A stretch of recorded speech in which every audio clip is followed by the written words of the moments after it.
filosofi berasal dari kata philos ataupun cinta, dan sophia yaitu adalah kebijaksanaan. Bahasa Yunani menjadi asal muasal kata dari filosofi ataupun filsafat. Filsafat berarti cinta akan kebijaksanaan. Filosofi dikatakan sebagai ilmu yang menjadi dasar dari seluruh ilmu yang menjadi panutan manusia. Tanpa adanya sebuah filosofi, maka ilmu yang lain tidak akan berkembang. Filosofi dapat berguna untuk mengentaskan manusia dari kehilangan jati diri yang memiliki sebuah tujuan dan arah. Secara teoretik, filsafat itu dipandang sebagai berpikir reflektif, kritis terhadap suatu realita dalam rangka mencari kebenaran atau kebijaksanaan.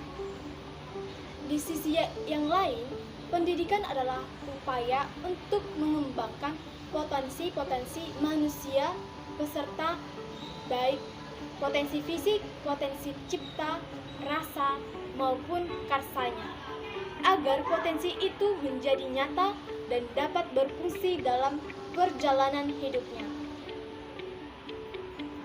Dasar pendidikan adalah cita-cita kemanusiaan universal. Pendidikan bertujuan menyiapkan pribadi dalam keseimbangan, kesatuan, organis, harmonis, dan dinamis guna mencapai tujuan hidup kemanusiaan.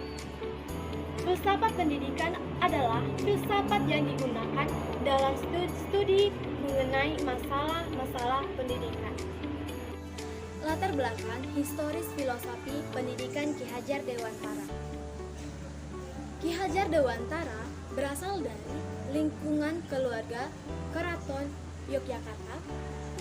Ki Hajar Dewantara ini lahir pada 2 Mei 1889 dan meninggal pada usia 69 tahun di Yogyakarta pada 26 April dengan nama kecil Raden Mas Soehardi Sodjamingrat. LS merupakan sekolah dasar di Eropa Belanda yang menjadi lulusan Ki Hajar Dewantara. Kemudian sempat melanjut ke Sofia atau Sekolah Dr. Bumi Putra, tapi tidak sampai tamat karena sakit. Tak berhasil menyelesaikan pendidikannya di Sofia, tak membuat Ki Hajar Dewantara vakum. Beliau pun mulai menulis untuk beberapa surat kabar sebagai wartawan muda. Tulisan Ki Hajar Dewantara yang terkenal antara lain Seandainya Aku Seorang Belanda, dimuat dalam surat kabar The Express milik Dr. Douwes Dekker tahun 1913. Artikel ini ditulis sebagai protes atas rencana pemerintah Belanda. Sindiran Ki Hajar Dewantara melalui tulisan-tulisannya di beberapa surat kabar menyulut kemarahan Belanda. Puncaknya, Gubernur Jenderal Hindenburg memerintahkan agar Ki Hajar Dewantara diasingkan ke Pulau Bangka tanpa proses peradilan terlebih dahulu. Cipta Mangunkusumo penghasilan mereka dialihkan ke negeri Belanda. Masa pembuangan di negeri Belanda tersebut tidak disia-siakan oleh Ki Hajar Dewantara untuk mendalami bidang pendidikan dan pengajaran hingga akhirnya memperoleh sertifikat Europees Actor. Sekembalinya ke tanah air, Ki Hajar Dewantara mencurahkan perhatiannya di bidang pendidikan. Sebagai Ki Hajar Dewantara tetap produktif menulis untuk berbagai surat kabar. Tulisan Ki Hajar Dewantara berisi konsep-konsep pendidikan dan kebudayaan yang berwawasan kebangsaan.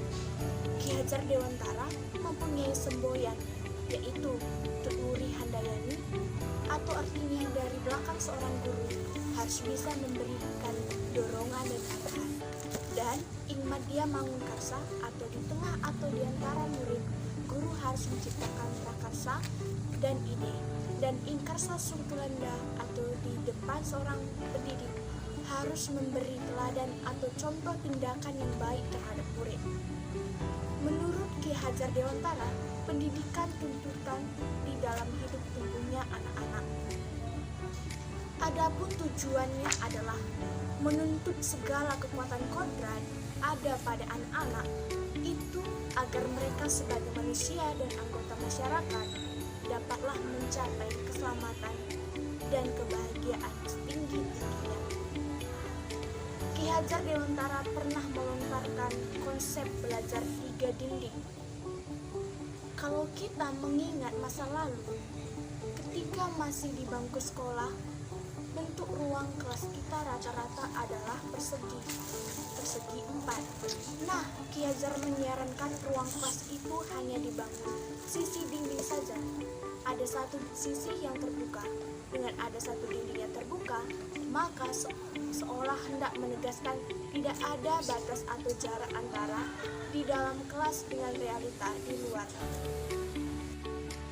Menurut Ki Hajar Dewantara, pendidikannya itu tuntutan di dalam hidup dan anak-anak. Adapun maksudnya, pendidikannya itu menuntut segala kekuatan kodrat yang ada pada anak agar mereka sebagai manusia dan sebagai anggota masyarakat dapatlah mencapai keselamatan dan kebahagiaan setinggi. Lingkungan pendidikan meliputi lingkungan keluarga, lingkungan sekolah, dan lingkungan organisasi pemuda yang ia disebut dengan tri pusat pendidikan. Lingkungan keluarga atau primary community.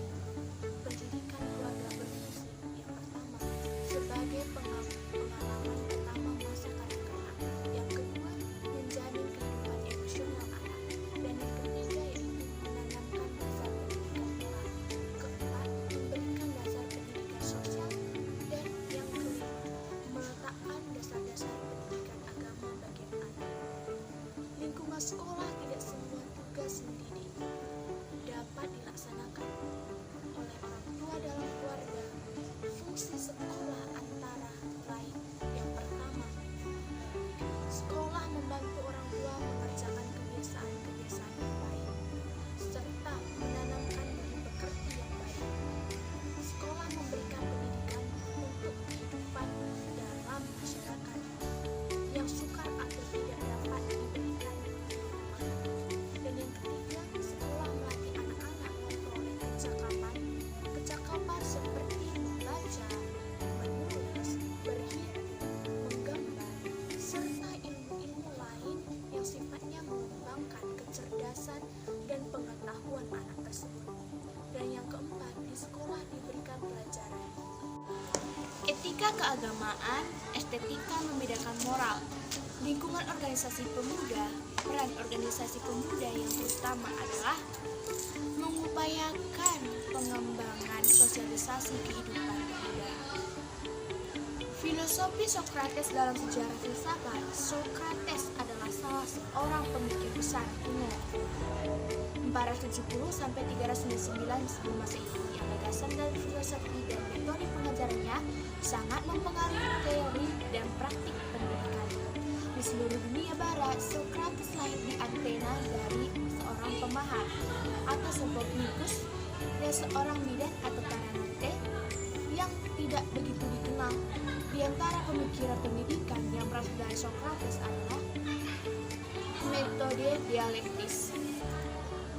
Metode ini digunakan untuk mendorong seseorang agar dapat belajar, berpikir dengan cermat, menguji coba diri sendiri, dan memperbaiki pengetahuannya.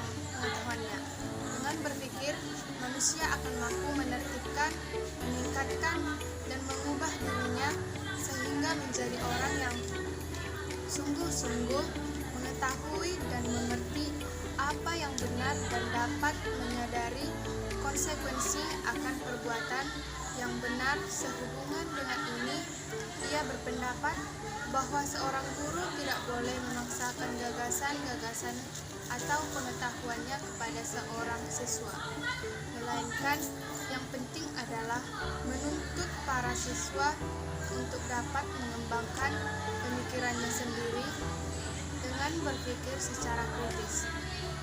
Metode ini digunakan untuk meneruskan intelektualitas, mengembangkan kebiasaan-kebiasaan dan kekuatan mental seseorang. Dengan metode dan peran guru yang demikian ini, Sokrates menginginkan agar tujuan pendidikan dapat merangsang penalaran yang cermat dan disiplin mental yang dapat menghasilkan perkembangan intelektual yang terus-menerus dan standar moral yang tinggi.